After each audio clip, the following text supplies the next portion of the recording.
Listen to me very closely. Life for the top 1% of men is better than it has ever been, while for the other 99% it is more depressing than ever. Contrary to what the media tells you, life for a man is actually quite hard.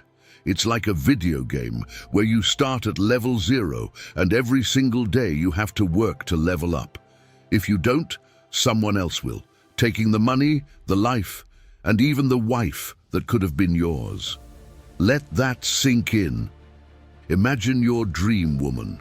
What does she look like? How does she carry herself? What kind of incredible mother is she to your future children? Now, imagine her with another guy. Make it graphic. Make it sting, because you just lost your future wife to another man who worked harder, leveled up, and left you behind. This is the cold, harsh reality for men. It's competition 24/7. There is no rest. That's why you need to become a high-value man. There's a big misconception about what it means to be a high-value man.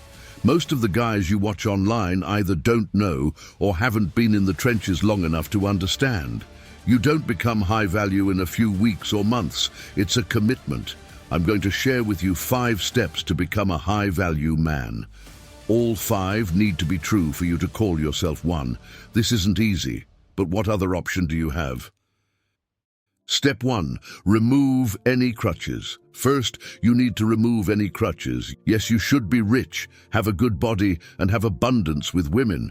But if you use these as crutches, you simply can't be high value. A six-pack or wealth alone doesn't make you high value. These are just commodities. In the circles of high-caliber men and women, having a good body or wealth is a prerequisite, not a distinguishing factor.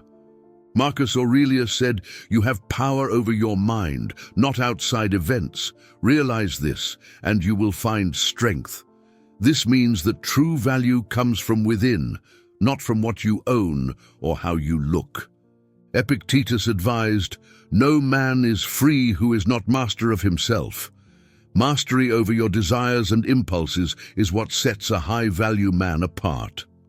Seneca, in his writings, stressed that wealth and status are fleeting and that wisdom and virtue are what truly endure. He wrote, "It is not the man who has too little, but the man who craves more, that is poor." This highlights the idea that relying on external achievements as crutches will never lead to true fulfillment or high value. So, what does this mean for you? It means you need to cultivate inner strength and resilience. You need to face your insecurities head-on. A high-value man is someone who can stand strong even when everything else is stripped away. It's not about what you have, but who you are at your core. If you rely on wealth or physical appearance alone, you will crumble when these are challenged. To truly be high value, you need to focus on self-mastery. This involves understanding your weaknesses, addressing them, and continuously working on becoming a better version of yourself. It's a journey that requires constant effort and introspection. You need to build a strong character that can withstand any adversity, much like the Stoics advocated. By removing your crutches and focusing on internal growth, you will become a man of substance, someone who is truly high value. This is the foundation upon which the other steps are built, and it is the most crucial aspect of your journey. Remember, it's not about what you have, but who you are. Cultivate your inner strength, and everything else will follow. Step 2. Reimagine the timeline. To become a high-value individual, you must reimagine the timeline. Most people think they can achieve this transformation in 1 or 2 years, but in reality, it's a long journey. Think of it as a marathon, not a sprint. Becoming high value typically takes at least 5 years of consistent effort, if not more. The journey involves working, accomplishing, and striving. Then, slowly but surely, you become. Success isn't just about what you do, but about who you become. It needs to be fully integrated into your identity, woven into the very fabric of your being. A high-value life isn't built on quick fixes. It's built on a foundation of patience, perseverance, and relentless self-improvement. Picture the ancient Stoics. They believed in focusing on what you can control and letting go of what you can't. They practiced enduring hardships with grace and patience. Think of Marcus Aurelius, who wrote in his Meditations about the importance of self-discipline and inner strength. His wisdom is timeless. You have power over your mind, not outside events. Realize this, and you will find strength. In your journey, you'll need to adopt a Stoic mindset. Understand that every challenge you face, every setback and every failure is a stepping stone on your path to becoming high value. Embrace the struggle. Seneca, another Stoic philosopher, said, "Difficulties strengthen the mind, as labor does the body." This means that every obstacle is an opportunity to grow stronger, wiser, and more resilient. Let's break this down further. In the first year or two, your focus should be on building a solid foundation. This means acquiring new skills, improving your physical health, and starting to tackle your insecurities. It's the phase of laying the groundwork, much like a builder preparing the foundation for a house. Without a strong foundation, everything else will crumble. In the following years, say years 3 to 5, you start to see the fruits of your labor. Your efforts begin to compound. Skills you struggled with initially now come naturally. You start to see improvements in your confidence, your relationships, and your overall life satisfaction. But remember, this is still just the beginning.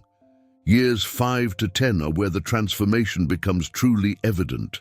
By now, your habits are ingrained. The challenges you face are bigger, but so are your capabilities.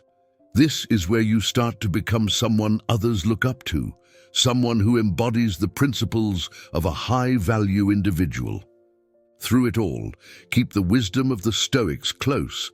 Epictetus, another great Stoic philosopher, taught that it's not what happens to you, but how you react to it that matters. This is crucial. Your journey will be filled with unexpected twists and turns. What defines you is not the events themselves, but your response to them. Maintain your composure, stay true to your principles, and keep pushing forward. Reimagining the timeline means understanding that this is a lifelong journey. There's no finish line where you suddenly become high value. It's about continuous growth and improvement. Every day, you have the opportunity to become a better version of yourself. Embrace the journey, be patient with yourself, and remember the wisdom of the Stoics as you forge your path. Step 3. Achieve true freedom. This is where things get really interesting. When we talk about freedom, we're not just talking about financial freedom. We're talking about the trifecta: financial freedom, location freedom, and time freedom. Imagine waking up every day with the ability to live wherever you want, work whenever you want, and do whatever you want. Sounds amazing, right? But let's break it down. First, financial freedom. This isn't just about making a lot of money. It's about having control over your money. It's about creating multiple streams of income so you're not dependent on just one source.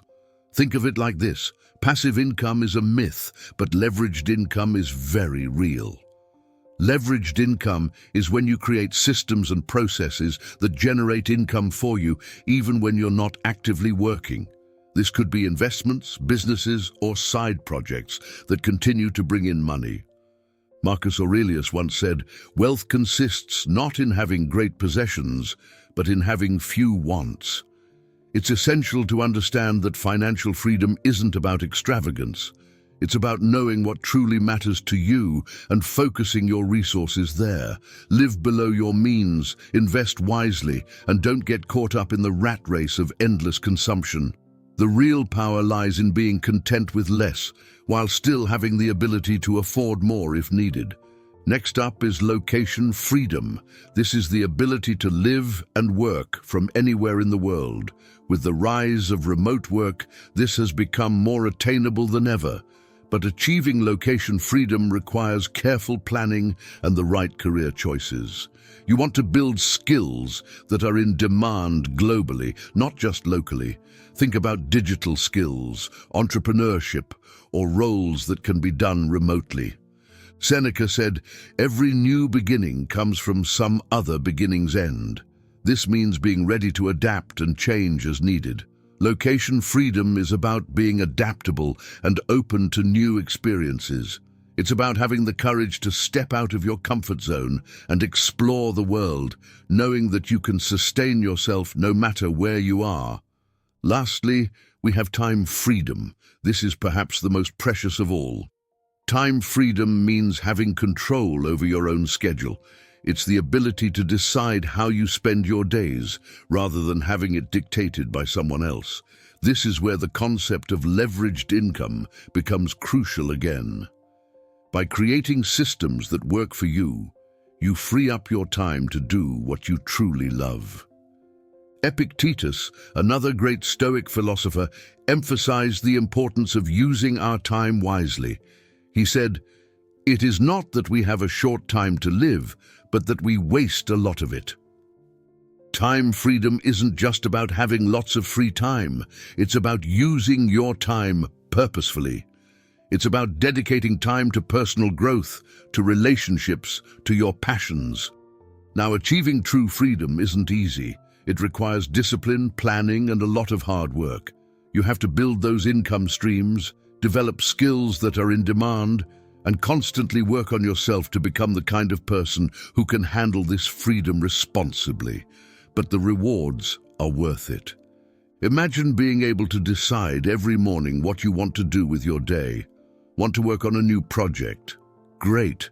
Feel like taking a trip to a new country? No problem. Want to spend the day with your family? Absolutely. True freedom is about having choices and the ability to make those choices without external constraints. But remember, with great freedom comes great responsibility. You have to be disciplined enough to manage your time, money, and commitments effectively. This is where Stoic principles can guide you. The Stoics believed in living a life of virtue, which includes wisdom, courage, justice, and self-discipline. These virtues will help you navigate the freedoms you achieve. Let's bring this all together. Achieving true freedom means creating a life where you have control over your finances, your location, and your time. It's about building a sustainable lifestyle that allows you to live on your own terms. And it's about doing this with the wisdom of the Stoics, who teach us to focus on what we can control, to live simply, and to use our time wisely. So, take a step back and think about what true freedom means to you. What changes do you need to make to achieve it? Start planning, start building, and remember, this is a journey. Stay patient, stay disciplined, and embrace the wisdom of the Stoics along the way.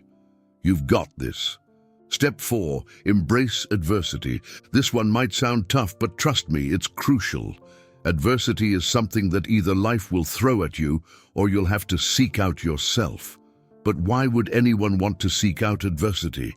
The answer lies in the strength and character it builds. Think about it. Have you ever met someone who had everything handed to them? Chances are they don't handle challenges very well. Adversity teaches you resilience, grit, and perseverance. It's like going to the gym. You lift weights to build muscle, and similarly, facing challenges strengthens your character. Marcus Aurelius, one of the greatest Stoic philosophers, often wrote about the power of adversity. He said, "The impediment to action advances action. What stands in the way becomes the way."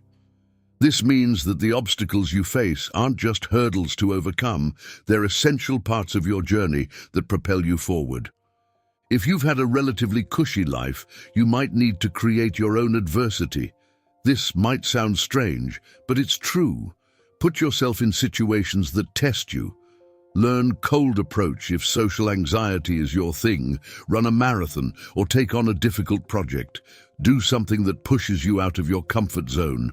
When you face adversity, you learn to adapt, to find solutions, and to keep moving forward even when things get tough. Epictetus, another great Stoic philosopher, taught that it's not what happens to you, but how you react to it that matters. This mindset is critical. Adversity is inevitable. Your reaction to it is what defines you. Every morning, look in the mirror and ask yourself, would I follow this person into a challenging situation? This isn't about being perfect. It's about being someone who stands strong in the face of adversity, someone who others can rely on when times get tough. So embrace adversity, seek out challenges, push yourself beyond your limits. Every obstacle is an opportunity to grow stronger, wiser, and more resilient. Remember, the Stoics believed that the path to greatness is through facing and overcoming challenges. As Marcus Aurelius said, the obstacle is the way. Step 5. Build a strong network. This step is like the cherry on top, the final piece of the puzzle that brings everything together. While it might be the last step, it's by no means the least important. In fact, having a strong network can open doors and create opportunities that you might not even imagine. First things first, you need to focus on becoming an incredible person yourself. This isn't about faking it until you make it. It's about genuine self-improvement. When you've developed yourself into someone who is reliable, confident, and resilient, the right people will naturally gravitate towards you. Think of it as creating value in yourself that others recognize and want to be around. The Stoics understood the importance of community and relationships. Seneca once said, "Associate with people who are likely to improve you." This means surrounding yourself with individuals who challenge you to grow, who inspire you, and who support your journey. These are the people who will help you reach new heights. When I started my self-improvement journey, I didn't have a strong network. It took years of personal growth before I found myself surrounded by people who genuinely respected and supported me. And let me tell you, having the right people in your corner makes a world of difference. They can provide guidance, open doors to new opportunities, and even help you navigate tough times. Building a strong network isn't about quantity, it's about quality. You don't need a massive social circle. Instead, focus on building deep, meaningful relationships with a few key individuals. These are the people who will stand by you no matter what, who will celebrate your successes and support you through failures. Let's talk about the practical side of building a network. Start by identifying areas where you want to grow and seek out people who excel in those areas. Attend events, join clubs or groups related to your interests, and don't be afraid to reach out and introduce yourself. Networking isn't just about business. It's about building friendships and connections that enrich your life. A powerful network is invaluable for solving problems that money alone can't fix. Imagine having someone who can expedite important documents for you or protect you and your loved ones in times of need. These are the kinds of connections that can make a significant difference in your life. Remember Marcus Aurelius. He believed in the power of mutual support and cooperation. He wrote, "What injures the hive injures the bee." This means that we're all interconnected, and helping others ultimately helps ourselves. Building a strong network is about contributing to a community and being part of something larger than yourself. In the end, building a strong network is about being a person of value and attracting other valuable people into your life. It's about mutual support, growth, and creating opportunities together. Focus on your personal development, approach networking with a mindset of giving, and remember the Stoic principles of community and cooperation. So there you have it, 5 steps to becoming a high-value individual. It's not about what you have, but who you are at your core. It's about removing crutches, reimagining the timeline, achieving true freedom, embracing adversity, and building a strong network. So, there you have it, 5 steps to becoming a high-value individual. It's not about what you have, but who you are at your core. It's about removing crutches, reimagining the timeline, achieving true freedom, embracing adversity, and building a strong network. Remember, this journey isn't easy. It takes time, patience, and a lot of hard work. But it's worth it, because in the end, you're not just creating a life of success and fulfillment, you're becoming someone who stands strong in the face of challenges, who lives with purpose, and who inspires others to do the same. Thank you for joining me on this journey. If you found this video helpful, please share it with those you love and subscribe to the channel. Stay strong, and I'll see you in the next video.